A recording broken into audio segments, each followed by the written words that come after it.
Hello, everybody. What a terrific keynote by Dr. Horsley, highlighting how AI will transform the way in which capital programs are executed. My name is Ann Law, and I'm the Senior Vice President for Professional and Government Affairs here at NIBS. Our next panel shines a light on a critical and often undervalued talent pool, veterans and military spouses. During the session, Unlocking the Veteran Workforce Pipeline, our speakers will discuss how tapping into this mission-ready talent can help build a resilient and future-ready workforce. Now I'm going to introduce the panel. First is my colleague, Shirley Albritton. She is the VP of Department of Defense Programs and Services at the National Institute of Building Sciences. With over a decade of leadership experience, she specializes in facilities construction, disaster response, and operations management. A veteran Army engineer officer with the U.S. Army Corps of Engineers, Shirley has supported complex infrastructure missions globally. Her background provides direct insight into valuable skills veterans bring to the environment. Next, we have Dr. Tanya Wattenburg Komas, who has a background in construction and higher education. A former tenured professor and entrepreneur, she has worked in the construction industry for over 25 years. She is an authority on construction forensics and industry workforce issues. Her insights will illuminate how specialized skills can be adapted to the built environment. And finally, we have Elizabeth O'Brien, who is the Senior VP of Hiring Our Heroes, which is an initiative of the U.S. Chamber of Commerce Foundation. She is an expert on military to civilian transitions and helps connect military talent with the private sector. Together, these experts will provide a multifaceted view on how to effectively engage and integrate the veteran and military spouse talent pipeline and to address the labor shortage in the built environment. Please welcome our panel, and now, Tanya, I will turn it over to you. Well, it's great to be here. Thank you. I will point out that on the screen, and that's a good intro, we started out as the Concrete Preservation Institute because that was concrete repair is my specialty, and we've grown then. Now we do all sorts of areas of the construction world, so wood, steel, all kinds of construction. So the CPI Foundation, we are a nonprofit foundation. We're a partner of the National Park Service and one of the first SkillBridge programs approved by the Department of Defense. We were working at Alcatraz Island for many years with military veterans when DoD approached us when SkillBridge became an idea, and we launched the program at the Pearl Harbor National Memorial with military teams in 2016. So we've been working with active duty ever since.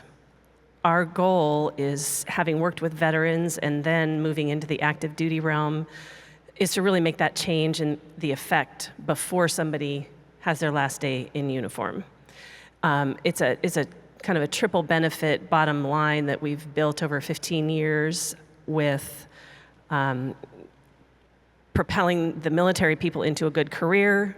The National Park Service, as you may have heard in the news and everywhere, has a $22 billion deferred maintenance backlog.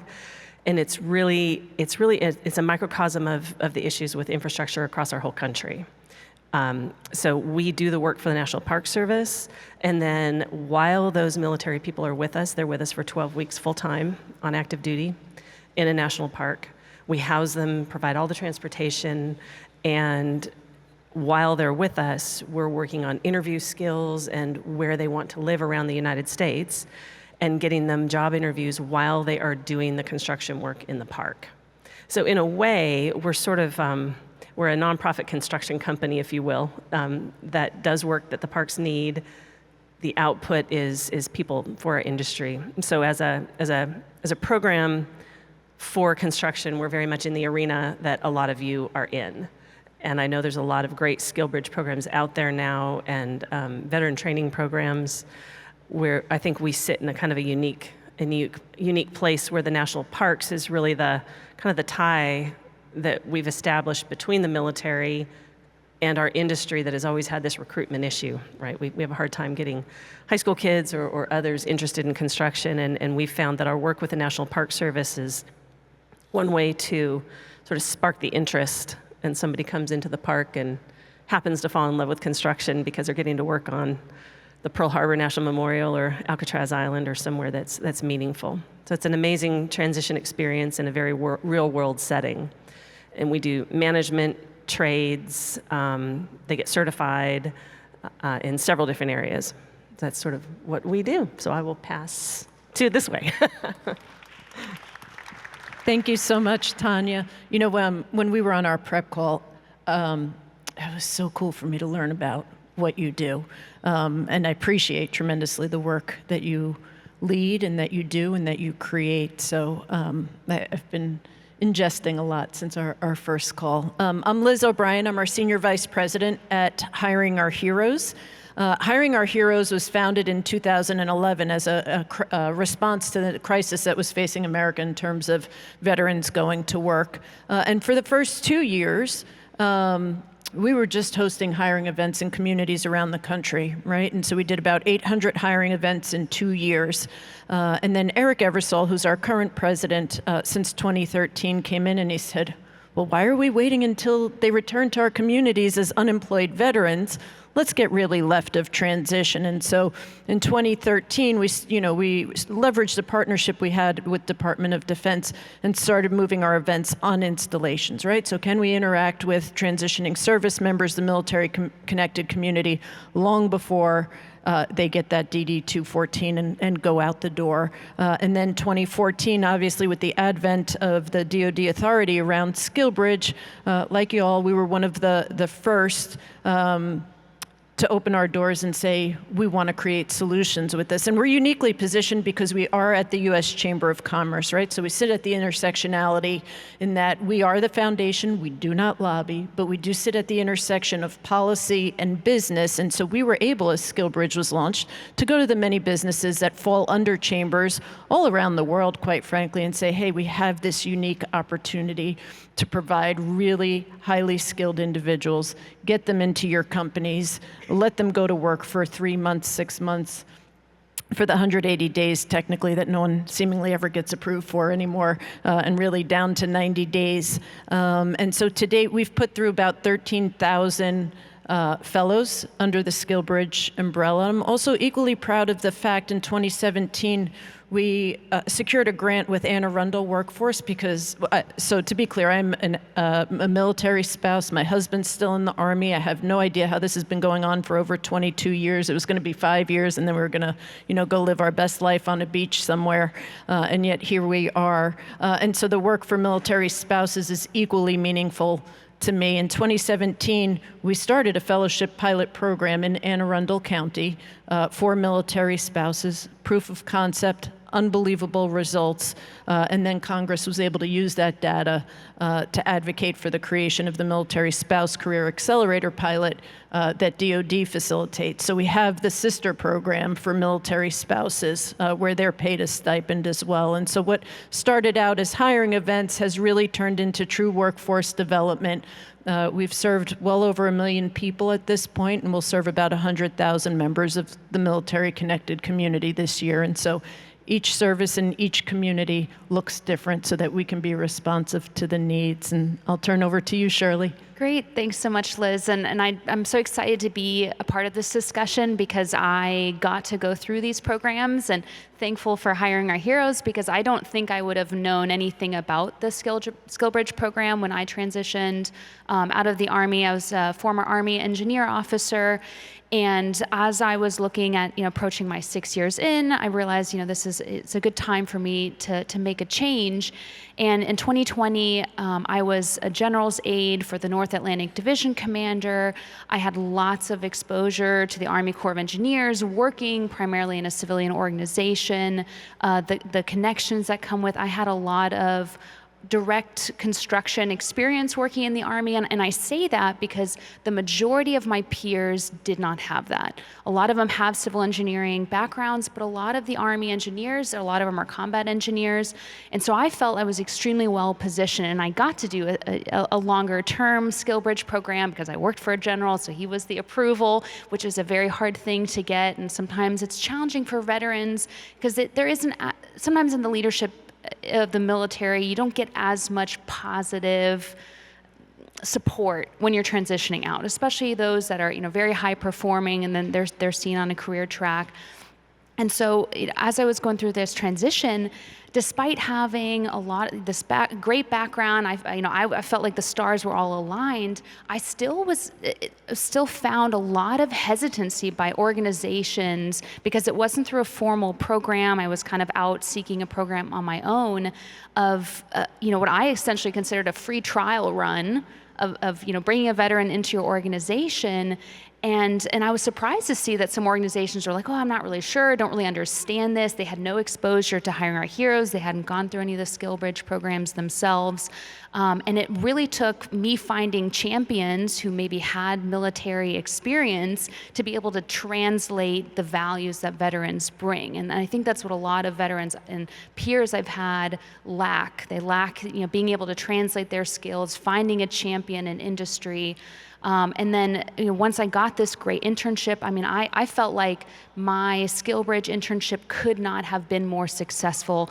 I was working at an AE firm. I had lots of exciting projects. I got to spend, every week was with a new project. I had direct relationships with their leadership, and it was so exciting. I couldn't wait to start.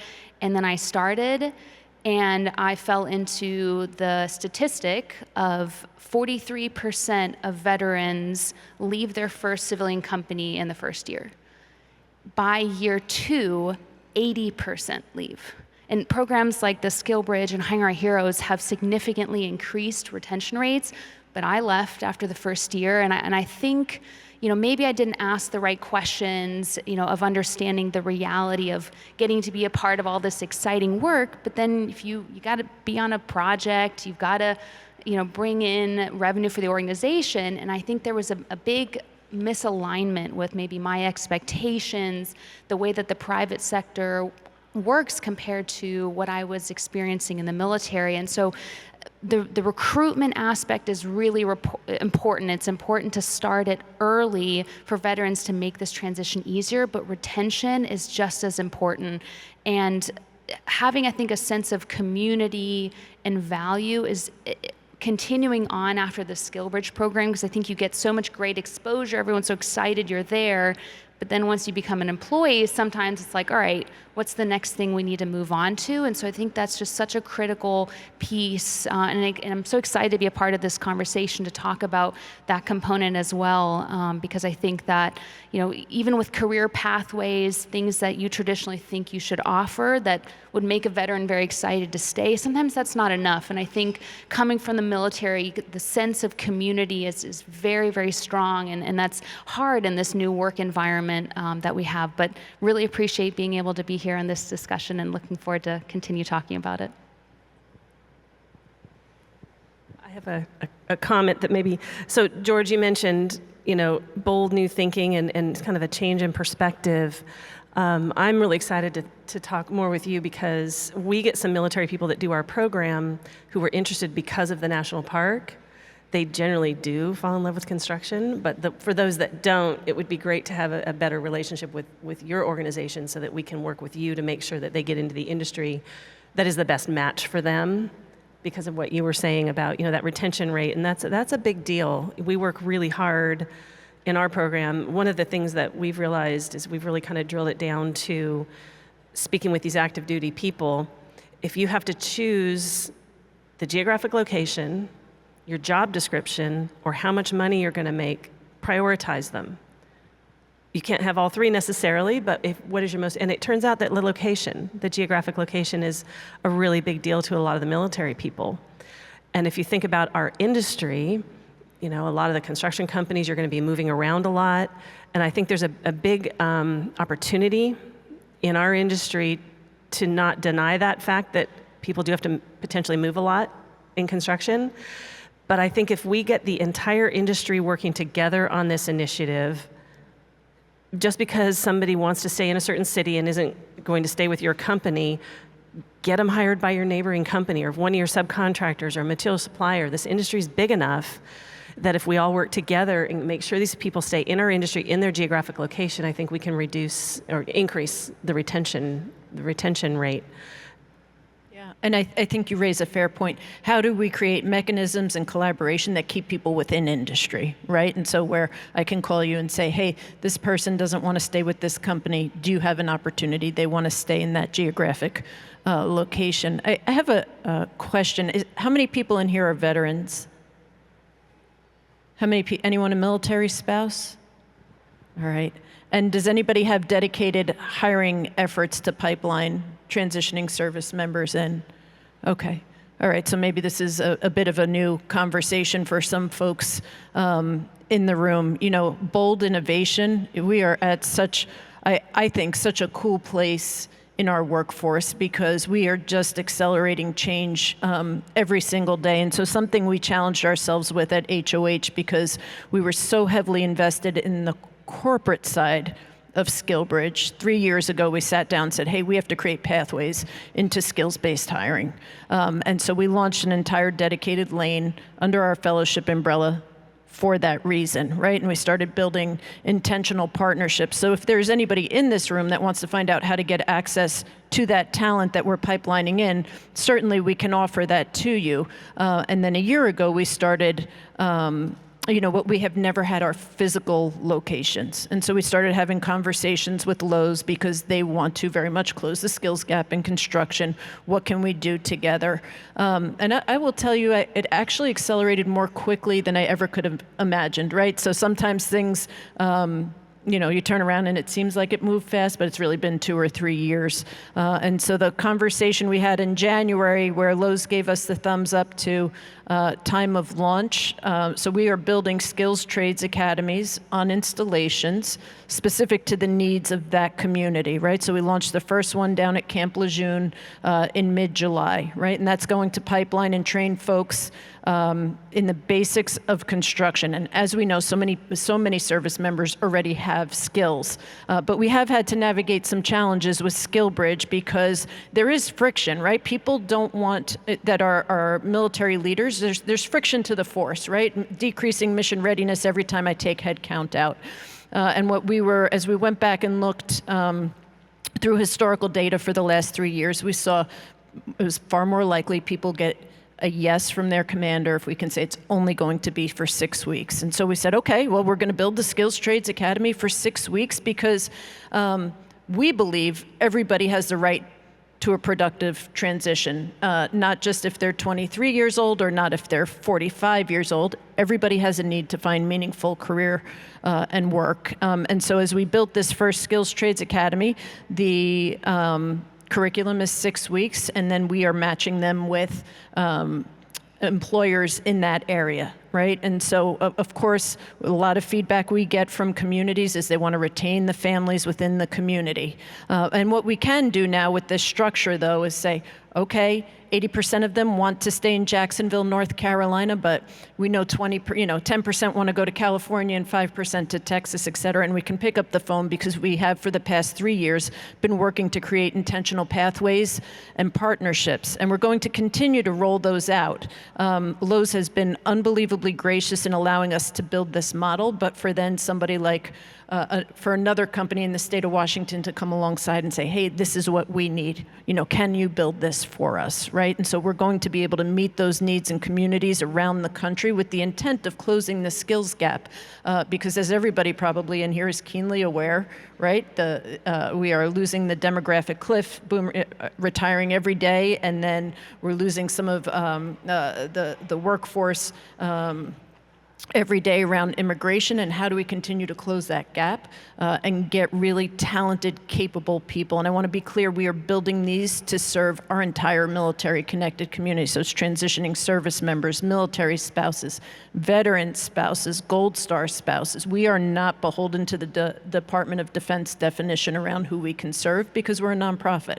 So just some of those kind of innovative, bold ideas. If you see something in your community, come tell us, and we'll tell you if we can build a solution. Yeah, I think that's great. And there's something, Tanya, that you said about being able to choose location, the salary, and the job. And that was, I think, one of the first pieces of advice that I got from the chief of staff when I was working at the Corps of Engineers. And it's really true. And I think one important thing, and for me, I think this is something that was important in the beginning, and why I felt my internship was so successful, was military, veterans are very flexible. They do a different job every few years. You get used to that after a while, moving a lot. And so sometimes I think it can be a challenge to just be on one project for many years, which is, happens in construction. And so I felt, I think, so excited during the SkillBridge internship that I got to see all of these exciting things. And then when I was parked on one project, after a year, it was like, okay, what am I going to do? And it's challenging. And so I think being open to the discussion of, look, like, and it may be more challenging, especially at smaller organizations that don't have as much bandwidth to be able to move folks around, but being open to, let's put you on this project for 6 months or a year. If you don't like it, here are other options. Network within the organizations, and supporting that dialogue, I think, encourages more community, and it also opens up that sometimes you just don't know exactly what you want to be when you grow up. I felt that very strongly. I always had an idea of what I wanted, and then I got there thinking, okay, maybe this is not exactly what, sometimes with construction, it's not, a secret that it's not the most, technologically innovative industry. And so when I got to see a lot of other things on the news, like, okay, I want to be more involved in that. And I think just being open and leaders being receptive to that is really important.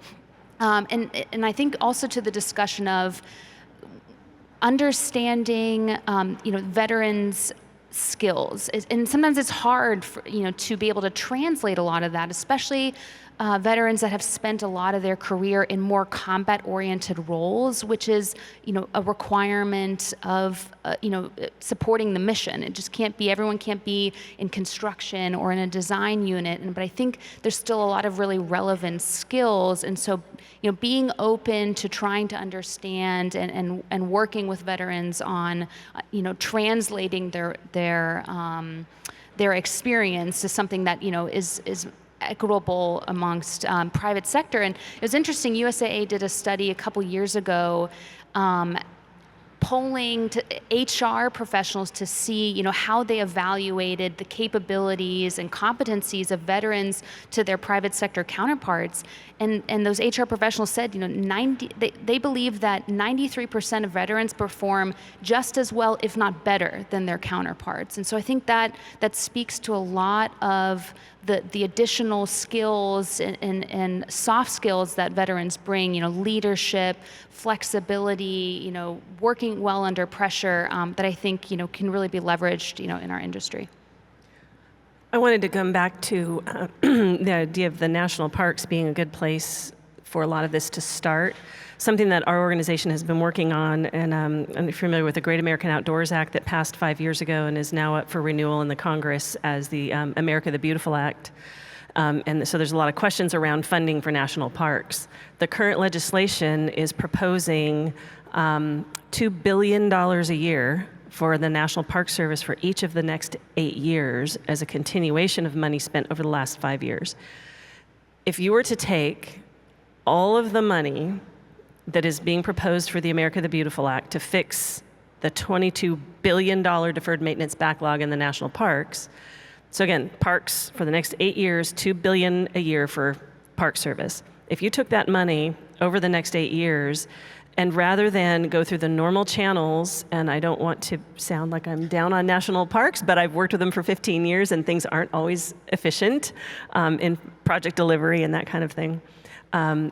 If you overlapped that funding with money that our federal government is now spending on military transition, and you have the engagement of one of the largest industries in our entire country, construction, you overlap those three entities and what our federal government is spending separately on all three of those, did a long 2-year study on this. We were, a long reason why, it comes up to be about a 30% tax savings to the American public. So imagine this, if you took every person coming out of the military, average 230,000 people a year coming out of the military, if built in, and you mentioned command isn't always, they're not always right there to say, yes, you can go do a SkillBridge, but if you put it as part of their military experience, you will spend time in a national park before you get out of the service. It's planned. While you're there, you do all your transition programming Instead of on a military base, you do it in a park. While they're there, the people who are interested in construction help do the work. Basically, you could work down the entire deferred maintenance backlog in 13 years and build the capacity in the national parks that they will never have deferred maintenance ever again, because these people are coming in year round. The big thing the Park Service doesn't have is manpower. That's the national threat here for workforce. Again, parks are just a microcosm of what our country has going on. We could set the precedent by combining money we're already spending as a country. Parks are our most treasured places. Our military heroes deserve it, and this industry needs it. There is a real model. We've been proving it for 15 years with our organization. This is doable. And apparently the American Outdoors Act is back on the table with spending concerns and things like that. And I have to say that I support it. I've been on the hard side of inefficiencies in getting work done in the parks. This can work. And I think the really nice relationship with what you all are doing is not everybody coming out of the military will want to be in construction. So to partner together, the ones that want to do construction, we keep them longer in the parks, do the work. We work with you to place the rest of the people. But this could affect every person coming out of the military. I mean, think big, huge change. This is a triple bottom line win for the entire country. Yeah, and then you layer in access to military spouses, access to 17, 18-year-old military brats that are going to enter our workforce. For us, we feel like our future workers are in 8th grade right now, right? And so how do we start to integrate them into these talking points and conversations that we're having?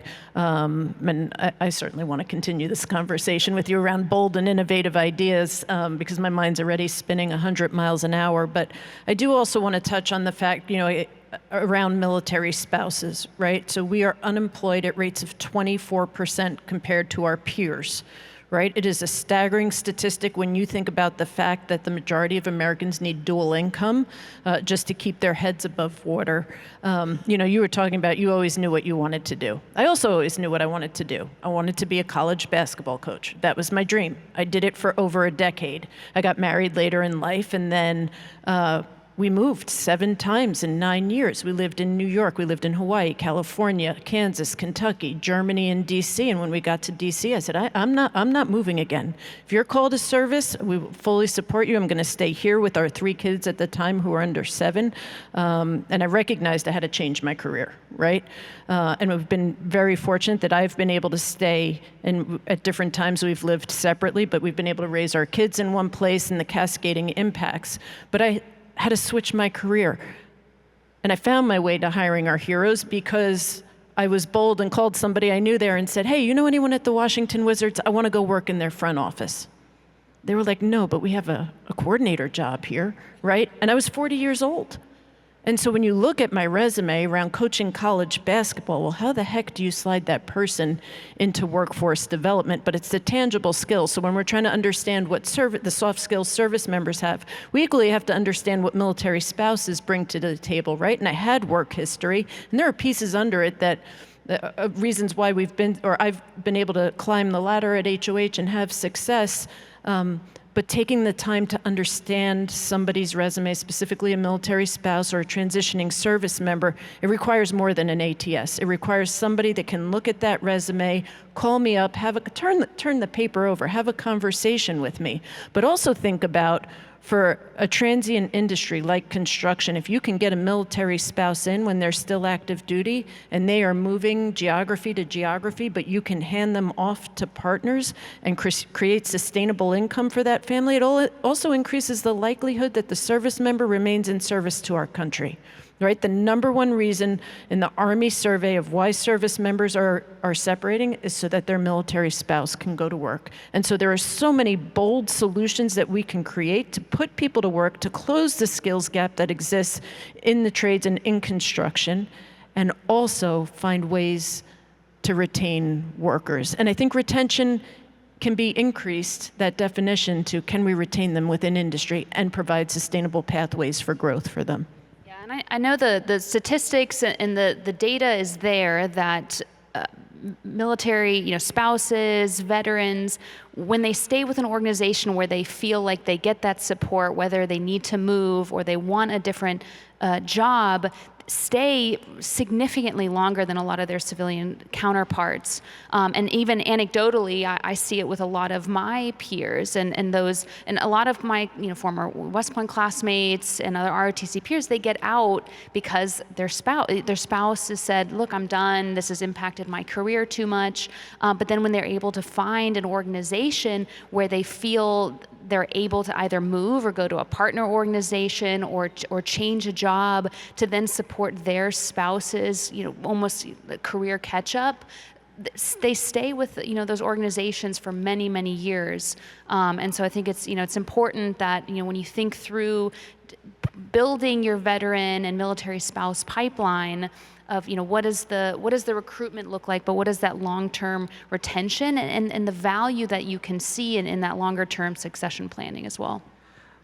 On the because we're in a construction crowd, to bring it like full circle back to the people right here and kind of call to action for this industry, we partner with most of the major construction companies around the United States and a lot on the production side as well, materials, equipment.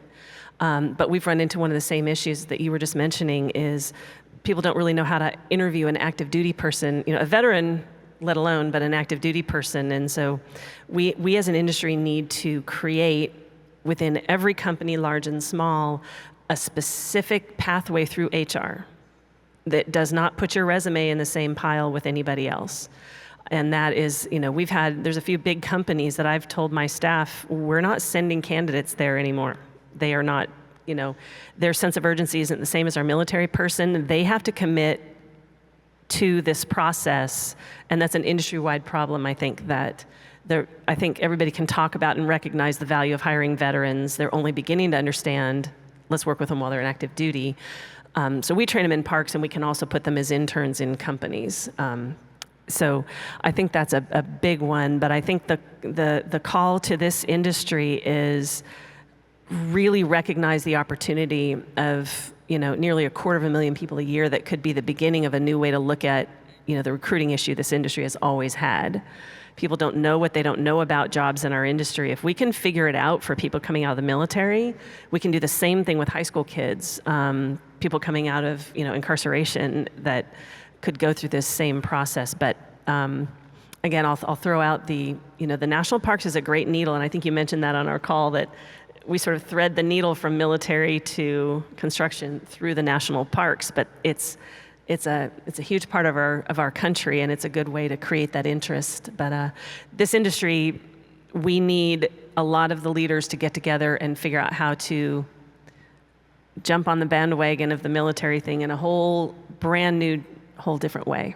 Yeah, I think that's a great point, because I'll tell you, I must have interviewed with 80 companies as I was looking for my internship program or what I wanted to do next. And 70% of those organizations said, reach out when you're about a month out. I'm not going to do that. I don't know where I'm going to live. My husband and I were open to moving anywhere, but as a military person who gets orders, to move somewhere, at least 8 months out, I'm not going to call, I'm not going to wait till a month out. And so I think that was one of those things, getting thrown in the pile with everyone else and get it treated like anyone else that, is already in the private sector. It's very uncomfortable as a service member to be told, just, call us back, when you're closer. And it's like, well, maybe, is there something that we can do to think through? Maybe you don't have something yet, but maybe you continue the conversation. That would have, personally been something, very helpful for me. And I think something that can, other organizations that are interested in bringing in veterans and military spouses can do. I think that, and then I'll pass along, sorry. With, again, switch in our industry thinking, if you take an intern, you take somebody on active duty through SkillBridge, DoD wants to know that that is a clear pathway to a job with that company. But we mentioned this earlier, it doesn't necessarily mean you have to hire that person. We hope you do, but if you don't and you can't, get them hired by a subcontractor, one of your partnering companies, and then that raises the boat for the entire industry. So I think that idea of that an internship, active duty, SkillBridge thing, it does need to end in a full-time job, but it may not be with your company. And that's a share mentality in our industry that if every company in our industry contractors, design, production, hires all these active duty. We hire them all. Let's take everybody out of the military, and we make sure that they get hired by somebody. That's good for them, and it's good for our industry. Absolutely. And I think about what you're pulling on. We have seen that replicated, especially on the tech side. There was, in 2023, January was starting, we had 70 fellows slotted to go to one tech company, and that bubble burst. But what we were able to do is get on the phone with all our other tech companies and say, hey, can you take this person? Can you take this person? And we got every single person housed. And that's certainly replicable in this industry as well, as we create those bold, innovative solutions. I can tell you from our standpoint, if you want us to host a convening where we bring construction professionals together to continue the conversation of how you build intentional pathways, we'd be more than willing and happy to do that. And I also think about the disconnect, because there's so much education that has to happen. Oftentimes we see CEOs make great, bold statements, we're going to hire veterans. But then you send the recruiters out, and the recruiters hand that individual off to the hiring manager, and the hiring manager has no idea about how to read that resume or why it's relevant or why it's important. And so how do we create this education piece that has to happen to make sure every step of the way people continue to advance through the funnel and through the pipeline? We move fast at hiring our heroes. Our president, Eric Eversole, has really created a great environment for innovation. And as long as we don't get in trouble, he's really open to it, right? So if you have these creative ideas where you want us to innovate, if you need it to be housed somewhere, if you need us to do a collaboration with Tanya, whatever it is, so that those folks that we're pushing to you then go into your industries. Military Civilian Transition Office, rightfully so, has really tightened what success looks like, right? They are looking for high offer rates. They're trying to run bad actors out in SkillBridge. And so what you're talking about, where yes, there has to be a job open at the end, but you don't have to hire them, is really important. As long as we make sure they get to the place they're going where they have a job, they can support their family, they're more likely to recommend service, and they contribute to our national infrastructure every single day, which ultimately strengthens our national security. Like, there are so many layers here when you start thinking about what we can all do collaboratively and impactfully together. I'll leave with one vision, and then maybe you can close, which is, so when we first started the program at the Pearl Harbor National Memorial, and then through the years, and then to hear that NIBS has, that this workforce shortage is a national security threat.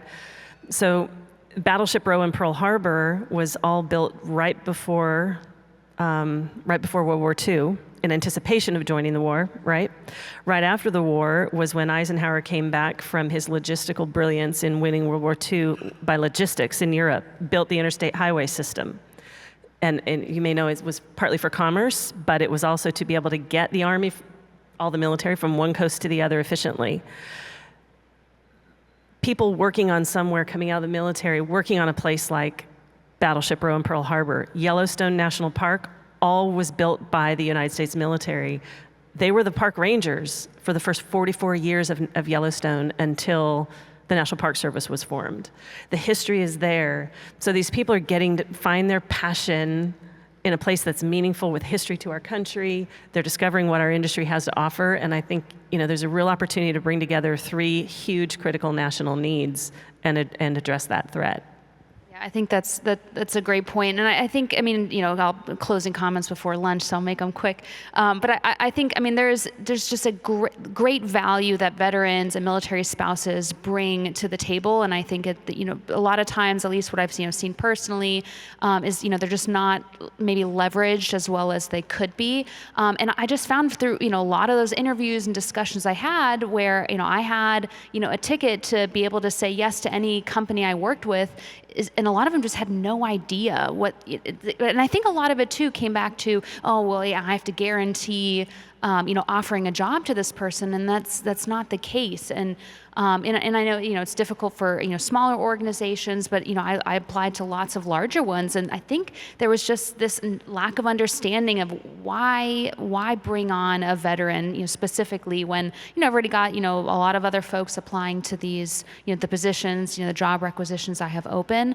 And I just think, shifting the mindset of the different perspective, I think as we look at, how to improve our organizations and the whole culture of the industry, lots of different groups, offer great perspectives and come with different experience. And the veteran population, I think, is no different from that. And I think being able to leverage a lot of that, you'll see the value long term and a lot of the commitment, that veterans, specifically bring, from, just because, from their background, what the military instills, you join an organization because, you want to be part of something greater than yourself.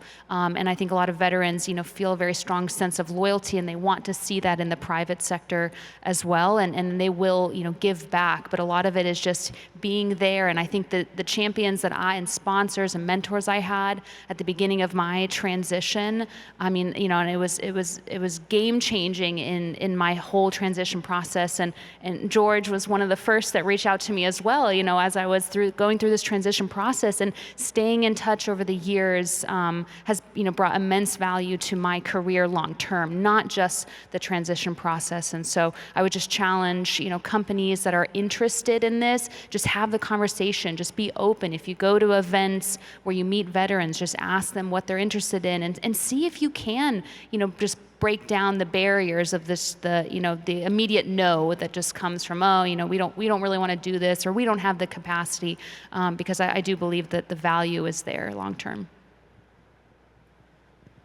Yes, also thank you to all the veterans in the crowd.